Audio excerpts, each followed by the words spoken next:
Good evening, everyone. Thanks so much for joining us tonight. Before we begin, I'd like to just put a little financial disclaimer out there that any financial information provided in this presentation is general only and not intended to be specific personal investment or risk advice. I would like to acknowledge the traditional owners and their custodianship of the lands on which we are meeting from today. I'm currently on Quandamooka country. I would like to pay my respects to their ancestors and their descendants who continue cultural and spiritual connections to country. I value their contributions to Australian and global society. Thank you all so much for joining us tonight. My name is Nina and I'll be your facilitator. I work in the Alumni and Community Engagement team here at UQ. We have a great lineup of speakers tonight. I would firstly like to introduce Mark. Tonight, Mark's focus is going to be on the personal finance aspects of the budget, including the first home guarantee and the first home saver scheme. Secondly, I'd like to welcome Brenda. Tonight, Brenda's focus will be on the health implications of the budget, with a particular focus on mental health, aging, and healthcare. And lastly, but certainly not least, I'd like to welcome John. John will look at the budget as a holistic view and also how the upcoming election has affected the budget, as well as income tax, including tax cuts and the low and middle income tax offset. Throughout the presentations tonight, if you have a question that you would like to ask one of our panelists, please add it to the Q&A function. You'll also be able to upvote other people's questions if you would really like the question answered. Without further ado, I'd love to pass over to John to kick us off. Thanks very much, Nina. I'd also like to acknowledge the traditional owners. I'm coming from the land of the Jagera and Turrbal peoples, and I'd like to acknowledge elders past, present and emerging. And also to thank Adam for the lovely musical introduction. So the budget, of course, was introduced 3 days before the end of this parliament. The budget reply speech from Anthony Albanese was on the final day of parliament.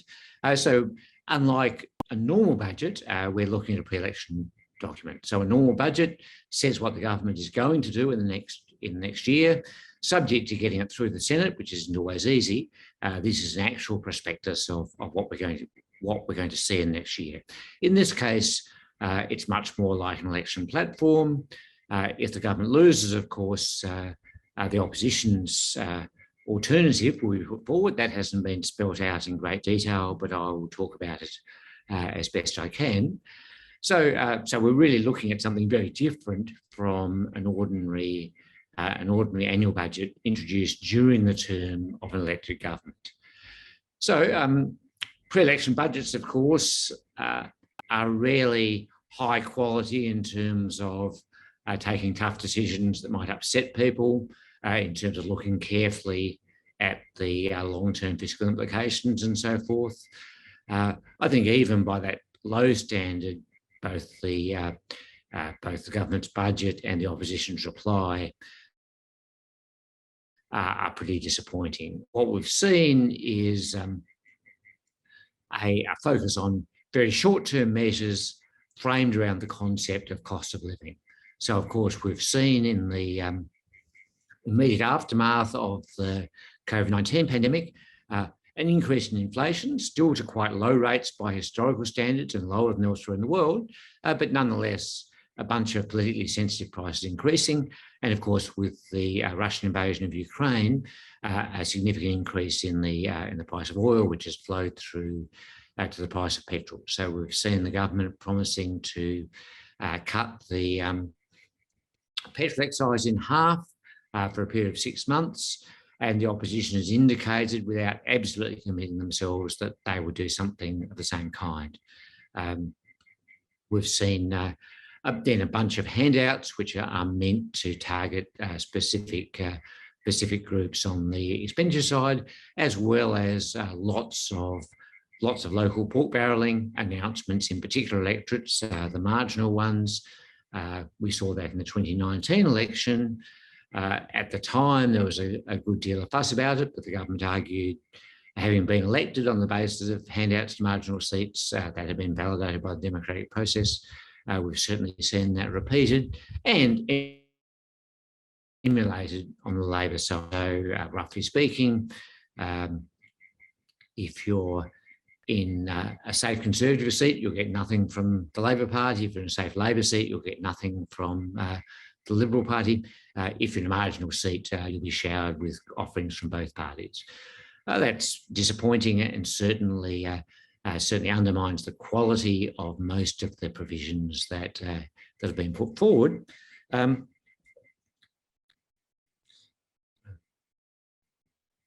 I'm just trying to.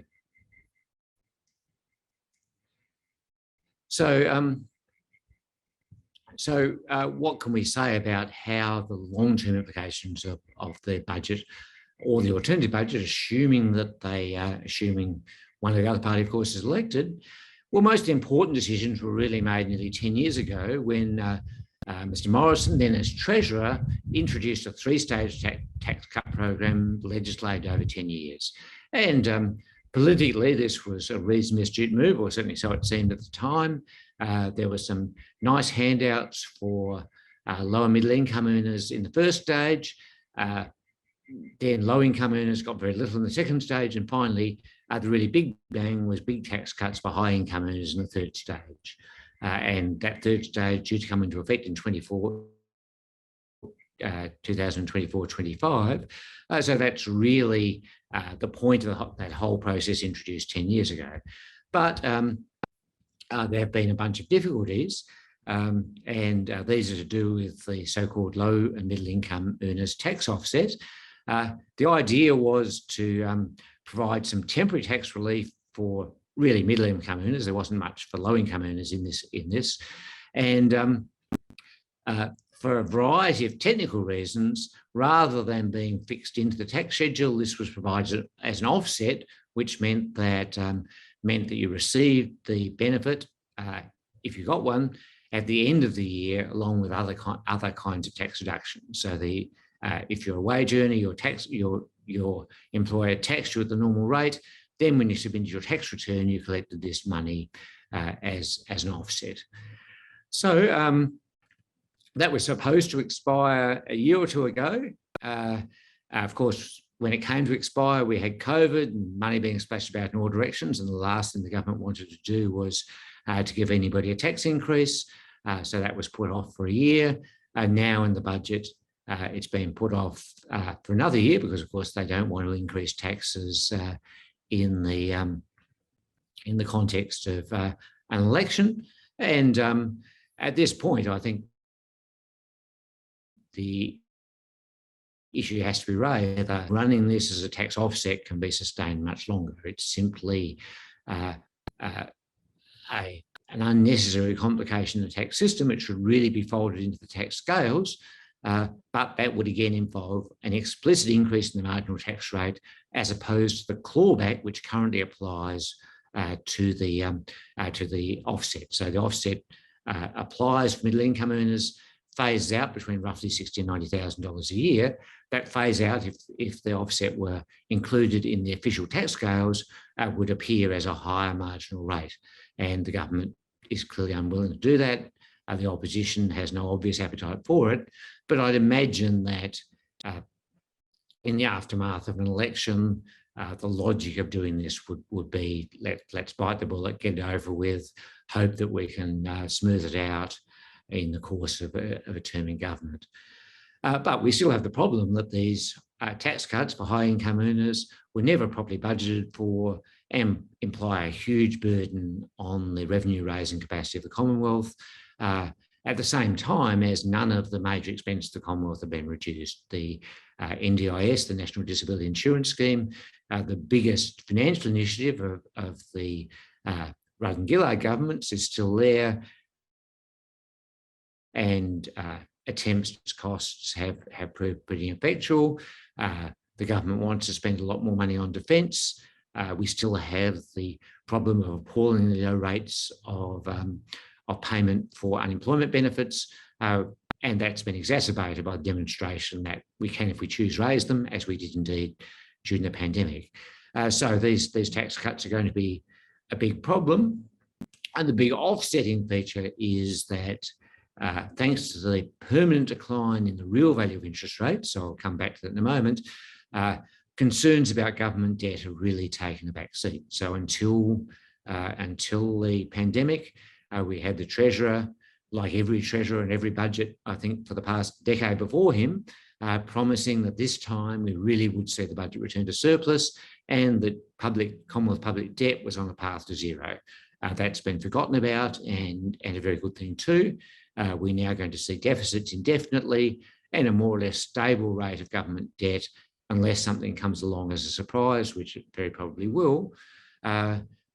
Given the fact that the government is now facing an interest rate on its debt that is lower than the rate of inflation, that can be sustained with a constant or declining ratio of public debt to GDP. So we've finally, I think,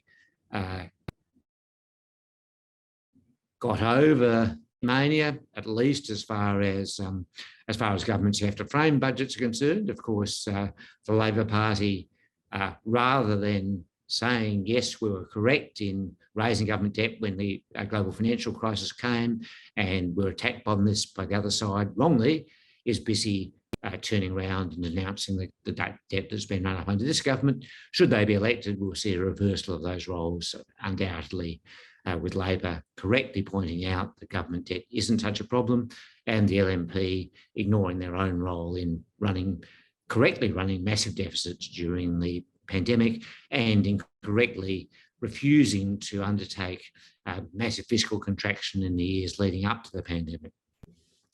So finally, I want to talk just a bit about the cost of living and argue that this is a totally incorrect framing of the problem. The real issue is inadequate wages growth, and that inadequate wages growth has arisen from consistent government policy over the past 40 years. It's almost impossible to find a government decision either with respect to public sector wages and conditions or with respect to industrial legislation that hasn't had the effect of depressing wage growth. Year after year, more and more anti-union legislation, more and more capacity to push down wages, and more calls for wage restraint at the public sector level. And now we're faced with very clearly wages growth is too low. This and not price and not the very modest increase in the inflation rate that we've faced is the fundamental problem. Labor, in its budget reply speech, promised to support wage increases for a tiny sliver of workers in the aged care sector. They have some marginal initiatives for gig workers who make up about 2% of the workforce. But Labor, despite talking a good game about wages, has no policy either to increase wages and has rejected most of the most effective means of increasing wages, such as sector-wide bargaining. So I'll leave it there and pass over, I think, to Brenda. Thanks, John, and thanks, Nina, for the invitation to give this talk this evening among eminent speakers. I'm really delighted to be here, even if online as well. So I'm just going to share my screen here. I have a number of slides which hopefully won't seem too scary. There's a lot of detail in here, but I think that these can be made available afterwards. So I'm literally going to maybe gloss over some of the detailed numbers, but more so focus in on the critique and what I think of some of the issues that were raised or not raised. So I'm going to focus first of all on medicine and the PBS, Pharmaceutical Benefits Scheme. So we all need access to medicines at some point in our life. So you may be happy to see that there has been an increase for new listings to the scheme and also an additional money for the safety net threshold. So what is the safety net threshold? So as you know, when we go to the pharmacy and ask for medicine or prescription, we pay for it and over the year accumulate an amount. And this amount is then reached by the government in terms of what's called the safety net threshold. So this has now been reduced to a number of 244 for concession card holders and then 1457 per year, 1,457 for general patients. So this could be seen as something welcome. However, on the critique side of things, this is good for those who use many prescriptions only. So it does reduce the cost for those who are frequent users of medicines, and also across families they can be combined, and then you can gain that way as well. More so, the incentivization really is still there to get branded prescriptions. So if you go into the pharmacy and are often asked, do you want generic or branded? I often say generic because I know it's cheaper. However, people are generally, you know, they're incentivized to look for the higher price, think it's higher quality, when in fact it's the same drug. So there's still an incentivization there for getting branded drugs from people, and hence they're going to reach their threshold much quicker than if they just focused it on the generic drugs. But these cheaper drugs really are not on the horizon here at the moment in Australia due to the lower level of investment in the pharmaceutical industry, more locally and more generally, and that's more so focused in European countries, in American countries, in the US as well. So that's something that maybe I think will be reviewed over the years, and also there is going to be a review of the whole reimbursement scheme later on in this year as well. Also in the budget, there was provision for a feasibility study for non-medical prescribing parameters. Now this to me was not clear yet. I wondered specifically, was it about nurse practitioner? And if so, we're actually doing a study here at the moment on this, and this could have large benefits for people if they can get access to medicines or some low level medical advice, or something that maybe does not require surgery, for example. So there are some new things that are being added this year. Then in terms of mental health, and this is a huge issue across the economy, and more so we've seen this with different disasters over the last few years, natural disasters and the pandemic. And so it might make people excitable that there's 658 million. However, if we think about this, a study that we have done more recently has found that psychological distress alone cost about 140 AUD per year. And this is to be published yet, hopefully soon in the next few weeks or so. So this really just is a tip of the iceberg. And indeed, the Mental Health Australia have really, they've advocated for maybe about 2.4 to 4 billion annually for what they think is necessary for mental health rollout. So there is a prioritization on mental health for sure, and the focus is on schools, younger people, generally everybody across the economy in some small respect, and also on access to mental health and suicide prevention services, and then continued support for Indigenous and CALD communities.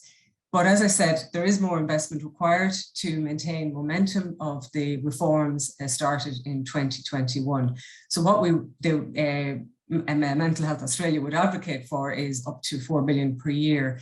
And so like all of the health services, as I go on in the talk, you'll see a common thread. The current approach is likely fragmented, delivery is not prioritized and strategic. So for example, adding more money each year is one aspect and maybe welcomed by many groups. However, if you go and drill down into the, say for example, the healthcare providers, the delivery providers, the NGOs, they're frustrated with the lack of structure, the lack of strategic thinking going forward. And also, you know, how is this money going to actually be dealt out so that the people will benefit, so that people in society will actually benefit from this additional money.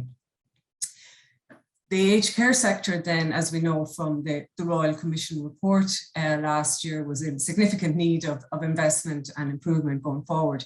So this huge figure here of 18.8 billion actually comes from that last year. An additional 145 million this year across the 5 pillars of aged care and quality. So quite a large proportion there on residential care quality. So that's good to see post-pandemic and some issues in the residential care sector. Not so much on home care packages. And so this is needed at the moment in order to readdress the inefficiencies and the issues of safety and quality of care last year and currently and last year through the pandemic. But indeed, we really want to focus more on getting people out of residential aged care where feasible, and people prefer to stay at home and age in place. So therefore, more funding going forward in the home care sector and additional ways to deliver those services to make sure there's a good price for all and that people are receiving the care that they need. So here are some figures here about this. So the additional funds here for home care packages, so we can try to reverse the trend of people going into the residential care sector. And interestingly, actually, one slide I haven't here, but I often talk about, is that across Australia, yes, there's more funding on residential care, but actually in the Northern Territory, where it's more common and it's more of a community way of providing care to people, an informal level of care, there's actually more expenditure on home care packages. So that's an interesting trend I've observed here. And indeed, it's a trend across the world where informal care is quite a huge component of providing care, and then that's supplemented by home care also. Again, where feasible, many people are not indeed able to stay at home, but may need to go to residential care. And multidisciplinary care is also quite important. So if you think about all the different services you can get as an older person, and if you're providing care for an older person or have one in your family, you know that they go to different locations for different services. But how about a more multidisciplinary approach, and then also have an audit of this to ensure that it's an efficient use of the resources? And as alluded to earlier by John, there's more funding available for aged care workers. And again, that's in terms of new training places, as opposed to looking actually on their wages. So this is one critique that I have about this in the next slide. And then further funding towards government, which again was one of the recommendations of the Royal Commission into Ageing. So what's the critique on this is that overall there was little attempt to increase the wages of workforce. So on the one hand, we're trying to keep wages down maybe, but on the other hand, there are people out there earning very little to do a very tough job.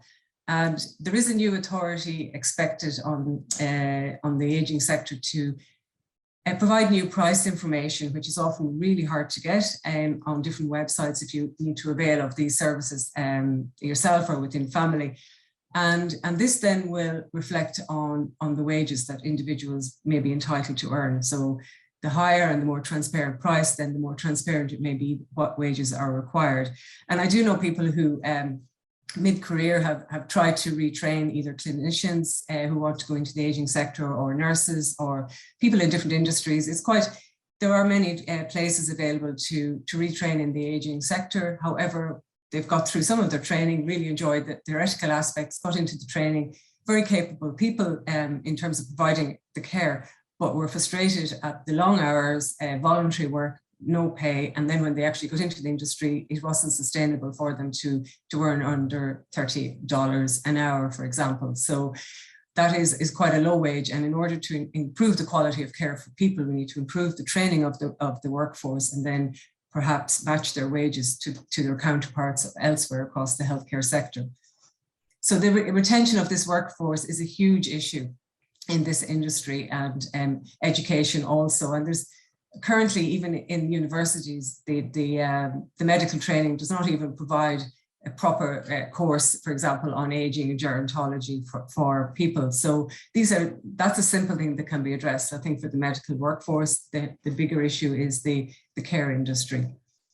There's large management fees. So quite generous home care packages may be provided, but when you go to look for the service, the fees you notice are quite large. And when you drill down, a large substantial is actually not to pay the person who comes into the hour to do the hour of work or the 2 hours of work, but in fact to go to the intermediary body who provides the service to match up the workers with the service, the people that is required. So this is very frustrating for people who claim they're just not enough hours provided to them, and they can only buy so much with the bundle that they're provided in terms of home care.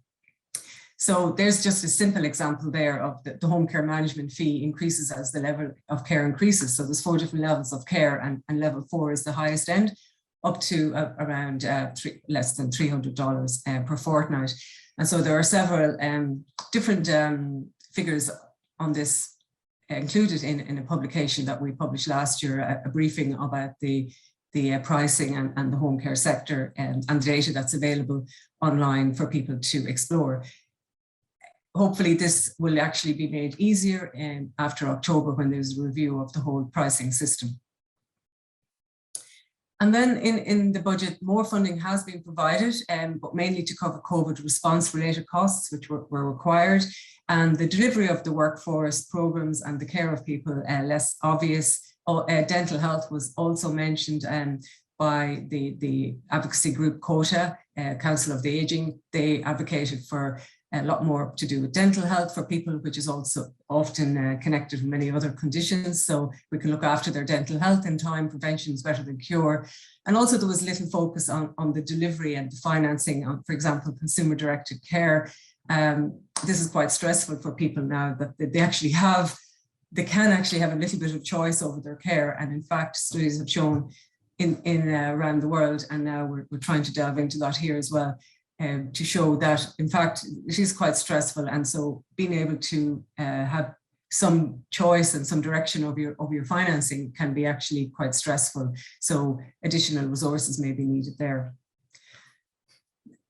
Within the budget, there was also focus on Aboriginal and Torres Strait Islander health. And these scholarships here are in the medical field. And so further money for scholarships there, and again, for mental health services. This also is additional funds. However, it has been critiqued also by the Royal Australian College for GPs that it's sort of a common theme of what I said earlier, that there's no strategic direction, and how about the implementation? How is the funding going to actually be implemented?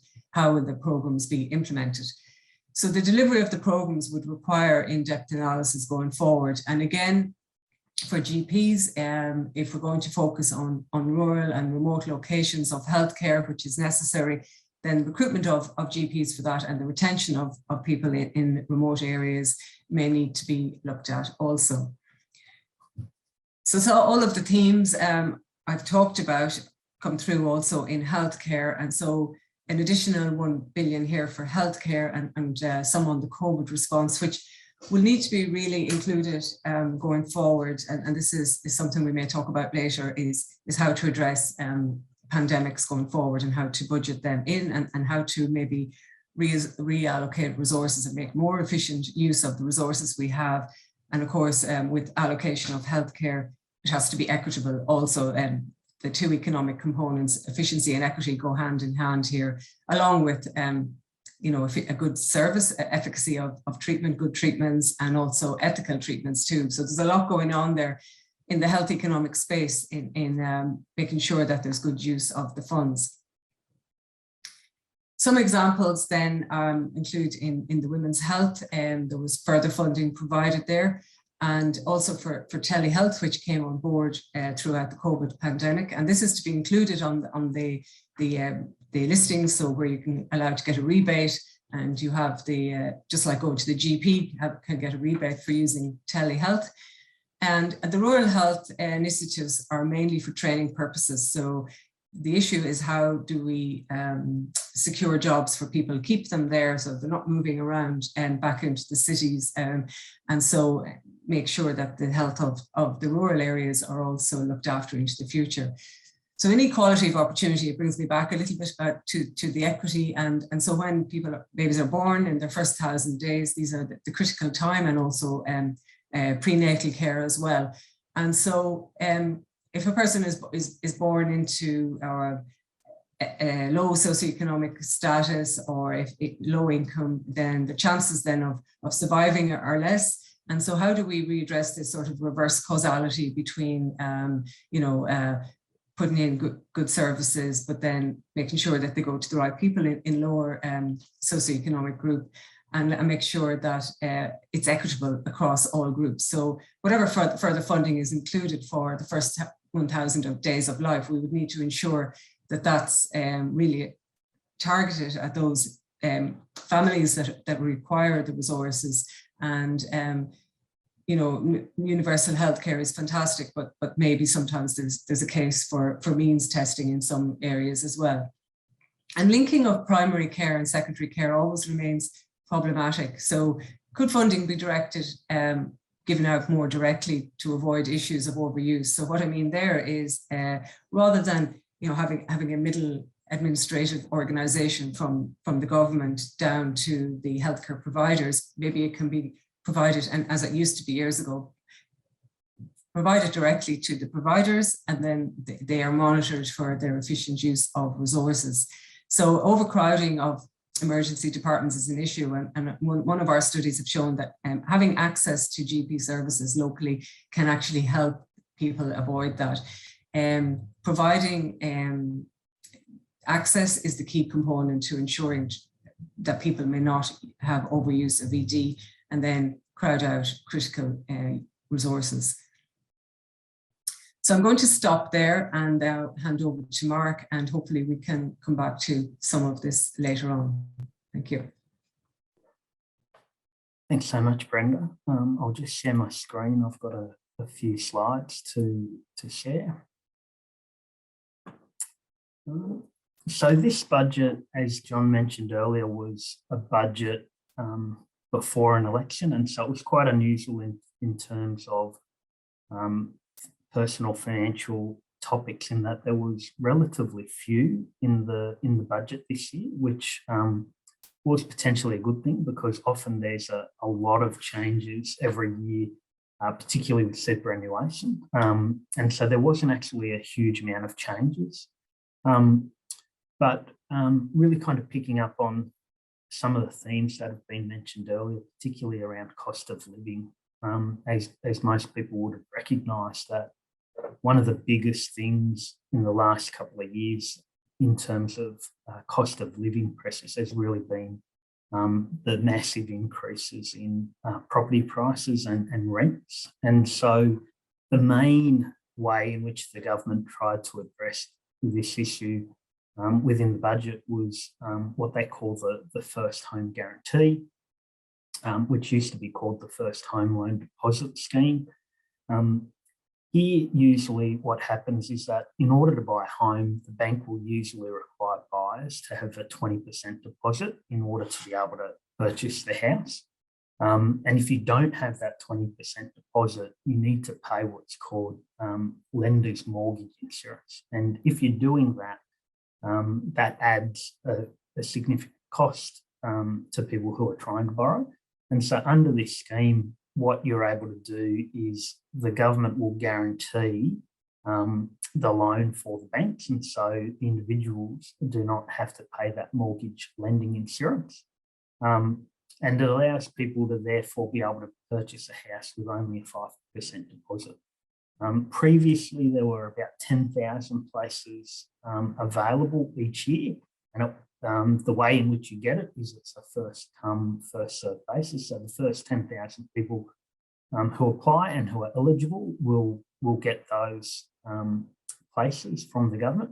And so they've expanded that this year so that there's an additional 10,000 places. They're also expanding it to allow 10,000 places specifically for regional homes.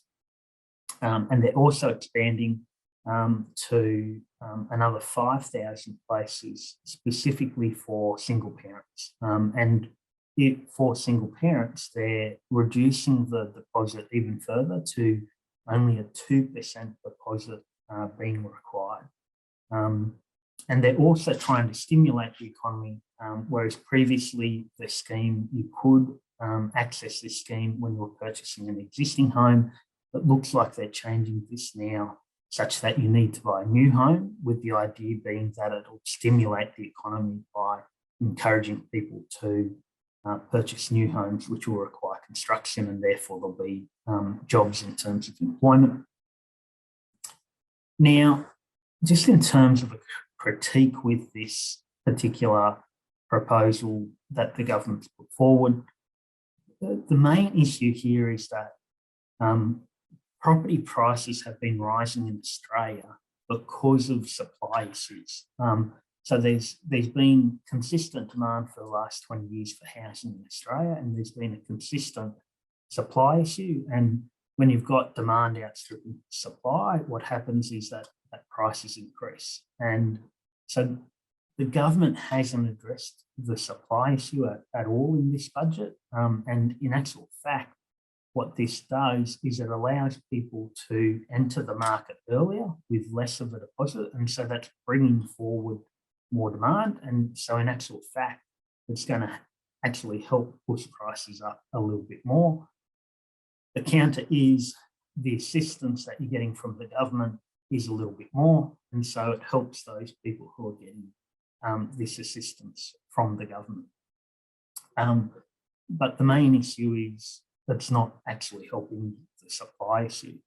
The other concern with this scheme is that there's a really good reason why the banks want people to have a 20% deposit, because that means that when you purchase the property, you've got actually 20% equity in that property, and therefore you've only got 80% of leverage. And so property prices can go up and down. And if you've got people purchasing properties with a 5% deposit, or the single parent scheme where you've got a 2% deposit, it doesn't take much for property prices to fall, and all of a sudden the equity that you've had in your house has disappeared. And so it's not such an issue if property prices continue to go up. But when we've had such a significant increase in prices in the last couple of years, that may present a risk. Well, what happens if people are buying now when prices are very high? And, you know, is there going to be a potential in the future that prices could go down, and therefore some of these people using the scheme are potentially going to be left owning properties where they don't have any equity left in the property, which could become problematic. And, you know, we saw this kind of take place over in America back in 2008, where people who were on very low incomes, who were getting into properties with very small amounts of equity, ended up in significant problem when prices fall. I'm not predicting that prices will fall. It's just a risk. And this scheme is potentially encouraging people who are on low incomes to get into property with a very small amount of equity. And I don't think that's really being raised enough when people are talking about this. And the other big critique in this space is the government's done nothing to help people who are renting. So the whole approach of the government is if you're renting, then try and buy a property. But that's obviously very, very hard for a lot of people. And so this scheme doesn't really help them. The other issue I wanted to kind of raise from the personal finance side, again, is kind of targeted at helping people get into the property market. This is actually a budget measure from last year. So it wasn't in the budget a couple of weeks ago, but it's not due to come into effect until the 1st of July this year. And so this is what's called the first home super saver scheme. And what this allows people to do is it allows you to contribute now up to $50,000 into your super fund. You then keep it in the super fund, allow those monies to grow from earnings and dividends over time. And when you're ready to purchase a home, you can pull out that $50,000 from your superannuation plus the earnings. And the big benefit of that is often the people will be putting that money into their super on a concessional basis. So basically using their pre-tax money to put it in. When you do that, you only get taxed at 15%. And so it allows you to save more of your money because you're paying less in tax. Probably the other things that you really need to know about this is property must be located in Australia. And you also, really important, if you want to use this scheme, you need to make sure that you've made it valid, make a valid kind of request before kind of contracting. And each of these slides, we've got the details from the ATO of the specifics.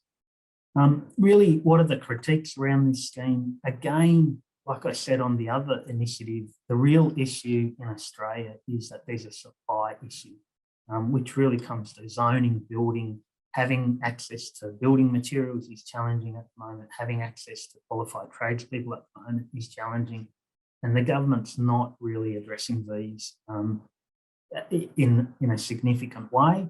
What they're really doing is just helping people get into the property market sooner. And so that's increasing demand. In terms of concerns, one thing that I'd just say is that the major benefit of the superannuation system in Australia is the compounding effect on the savings. So when you put the money in, most of the time you're not able to access that money until you retire. And so that means that there's many, many years of compounding, which allows you to put less in, because over time you're going to get a lot more earnings that then get invested, and then they create earnings as well. I think that the concern with this scheme is that it really tempts people to focus on the short term. That is, property price is really expensive. I need to get in. What can I do? I can access the money in my super. And so they pull that money out of their super to be able to help them buy property. And they're not thinking about the long term. They're not thinking about their retirement.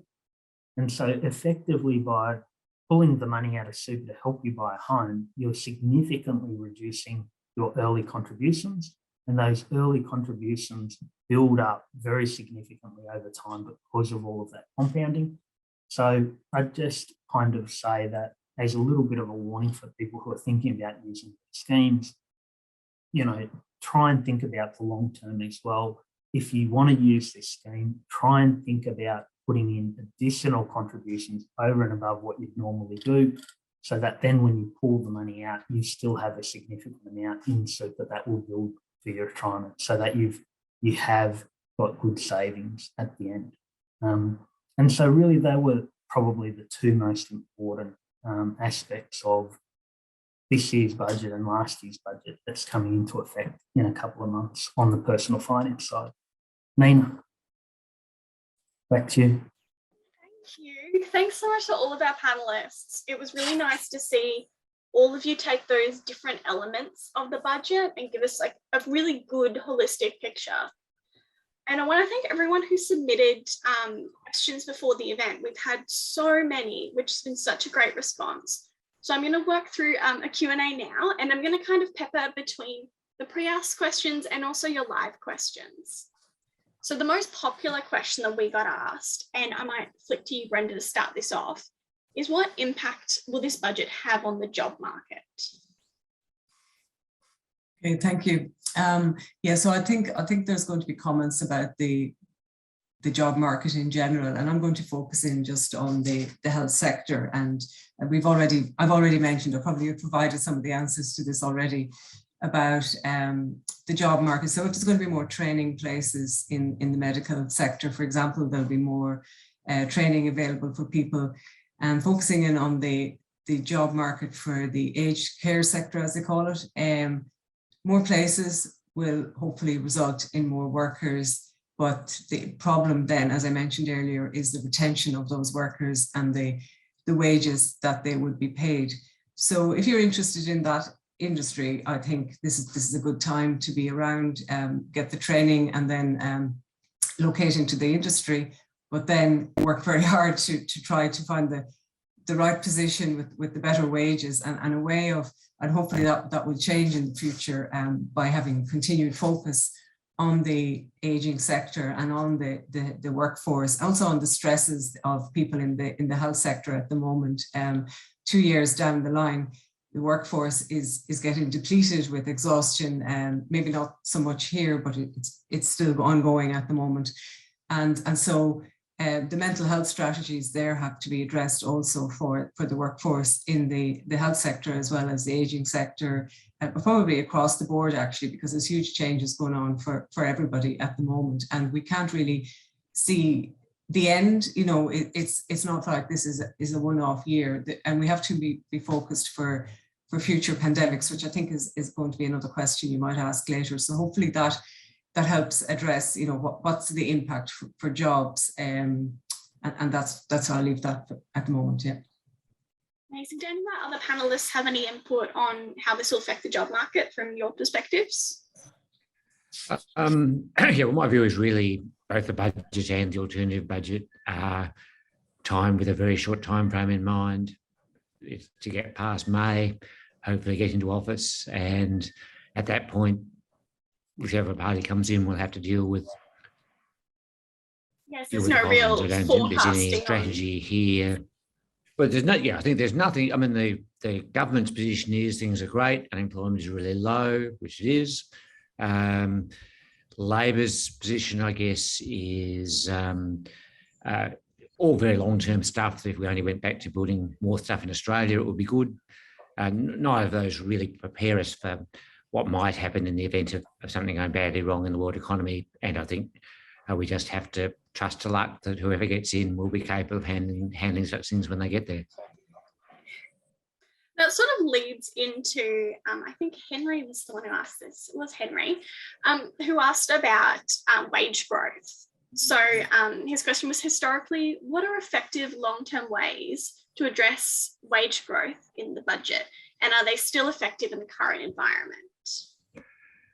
So, I mean, the budget isn't really the right place to look for this stuff, but let's put in the broader framework of the general policy. The way you raise wages is to raise wages. So the first step, if you wanted to raise wages, would be to say, we're going to support wage increases across the public sector, not just in the aged care sector. Then you'd go to the Fair Work Commission and say, we support a significant increase in the minimum wage. Then you'd repeal essentially 40 years of legislation, all of which was designed to stop what was seen as excessive wage growth in the last century. But the first steps are very easy ones. The government employs lots of people, the federal government does. The state governments, if the federal government insists, have to do pretty much what the federal government says. If they chose to, they could raise wages overnight. That's a great response. Brenda or Mark, did you have anything to add to this question? Yeah, I mean, that's a good point. Wages can go up or down. And I suppose, to me, it's all about resource allocation. There's one pot of money. So wherever the wages go up, then the additional money has to come from somewhere. So we have to have trade-offs here. And I think that comes down even to the public and their interest of what do they want? Are they willing to pay a little higher tax for something, or are they willing to keep it at the same level? So if so, then what has to go? And so that's the critical point. So, you know, is it that people want better care for older parents and families? And if so, then higher wages may be needed there. Then what has to forego across the board? So there's always inequity around, and this has to be kept in mind when funds are being allocated. And the core of this is the statutory tax cuts, which both parties are committed to, and which really preclude any positive action on almost any front. Awesome. Now you're up, Mark. Up next, Mark. We have a few questions about the housing schemes. So the first one is, with the housing schemes continuing, does that mean that there is an opportunity to buy your first property, or should people wait and save up for a larger deposit, or wait for the markets to drop again? Yeah, really good question. So thanks very much for this question. I think one of the things that I'd really say when thinking about utilising these schemes is, first and foremost, when someone's thinking about buying a house, can you afford the house is the most fundamental thing. And if you can't afford the house without some of these additional sweeteners from the government, I'd say use caution. And interest rates are at absolute historic lows. And with inflation starting to pick up, there's likelihood that rates will rise. Now, they may not get back to where they've been historically, but if you look at the share of our GDP in Australia, which is being, it needs to be paid to servicing mortgages, it's at the highest rate it's ever been, even though interest rates, mortgage rates, are at the lowest level they've ever been. So I just say to people, look, when you're thinking about purchasing a house, use some, I think it's always wise to be a little bit conservative and make sure that you've got a good buffer there in case you get sick, in case you lose a job for a period of time. Are you going to be able to hold on to the property?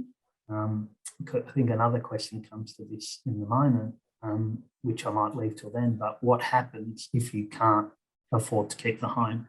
And that's pretty dire. So I think using some conservativeness is a good idea. Perfect. Well, yeah, that exactly leads into Dylan's exact question, which are there any conditions in the family home guarantee that would protect buyers who may be at risk given their personal circumstances, and who pays if the loan defaults? So, Dylan, thank you so much for this question. This is one of the most commonly misunderstood things with home loans. Mortgage insurance does not protect the buyer. Mortgage insurance protects the bank. So if you default, you still lose your home, but the person who's protected is the bank. And so the government is protecting the bank, they're not protecting you. And so if you can't afford to keep paying your mortgage, you'll lose the home and you lose the equity you had in the home. And now you're back to having to rent or moving in with family, etc. So this is why I say some of these schemes have, I think, some concerns in that they potentially encourage people to get into the property market with very small amounts of equity. And I think it's a good idea to try and have a buffer so that if you get sick, if you lose a job, you're going to be in the position where you've got some buffer in your mortgage so that you don't get behind.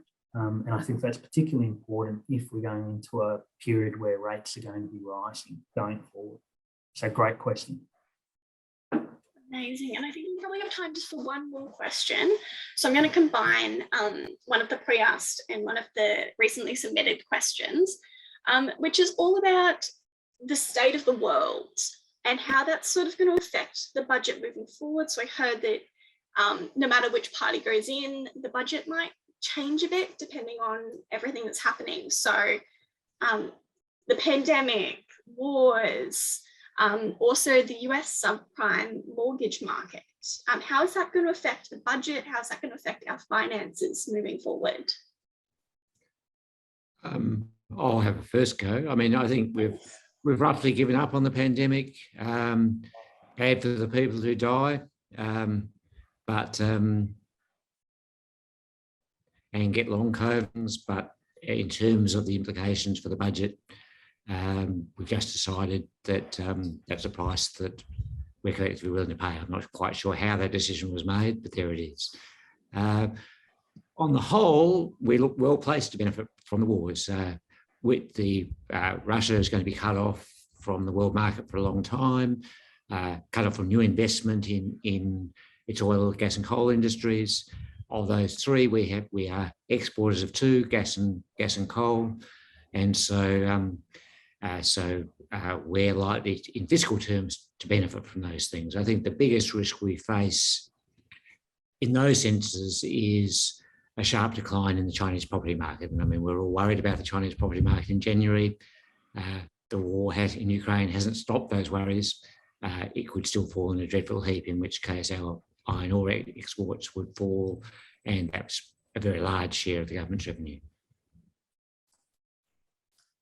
I think also many of the blips in the economy and the problems have been, 1 to 2 year issues like GFC and pandemic, COVID. So what's next? We don't know, but I reckon maybe have within 5 year planning, if that's all possible in budget ways, to maybe have that buffer there, that something may happen. We have no idea what it might be. It could be floods, it could be a natural disaster, a war, a pandemic. There's something will happen. And the time span is getting closer each time. So it's no harm to have a kind of an overview. Yeah, COVID is over as far as everybody's concerned, we hope. And people have suffered, and there will be costs in the future for the long COVID. But overall, there may be other things that we may have to focus on. So we can't lose sight of the problems that may occur in the future. Yeah, the last thing that I'd add is there is a fair degree of uncertainty out there in the world at the moment. I think with particularly the war in Russia and Ukraine, between Russia and Ukraine, I think they export around about 30% of the world's wheat. It's going to have some pretty significant effects on global food prices. The last time we had significant global food price increases, there was a lot of geopolitical instability around the world. And so that then tends to flow back into financial markets, which creates a lot of instability. And so I think it's worth kind of keeping in mind that even though the war seems a long way away and there are some real benefits, I think, as John was pointing out, because we're a very intensive commodity exporting country, high commodity prices is quite beneficial for Australia. It's just those second and third order effects in terms of uncertainty. And as John was saying, you know, the big risk is what's happening in China. And we've seen recently the shutdowns in China. There's a lot of uncertainty still out there in the world. But broadly speaking, what's bad for the world is good for us. So, what a position to be in, I reckon. That's great. So we might leave it there, but I wanted to thank everyone so much for joining tonight. Keep an eye out in a couple of days' time. We'll send you all out the recording, also some extra reading if you're interested, some useful links. Pretty much there's lots of extra information if you want to spend your Sunday having a little read. But thank you all so much for joining. When you exit the Zoom, there'll just be a quick survey, which we'd love you to fill out. We want to know what to do better, what was great, so we can make these events as good as possible for you all. So thank you so much to our panelists and thanks so much to our attendees. I hope you all have a fabulous night.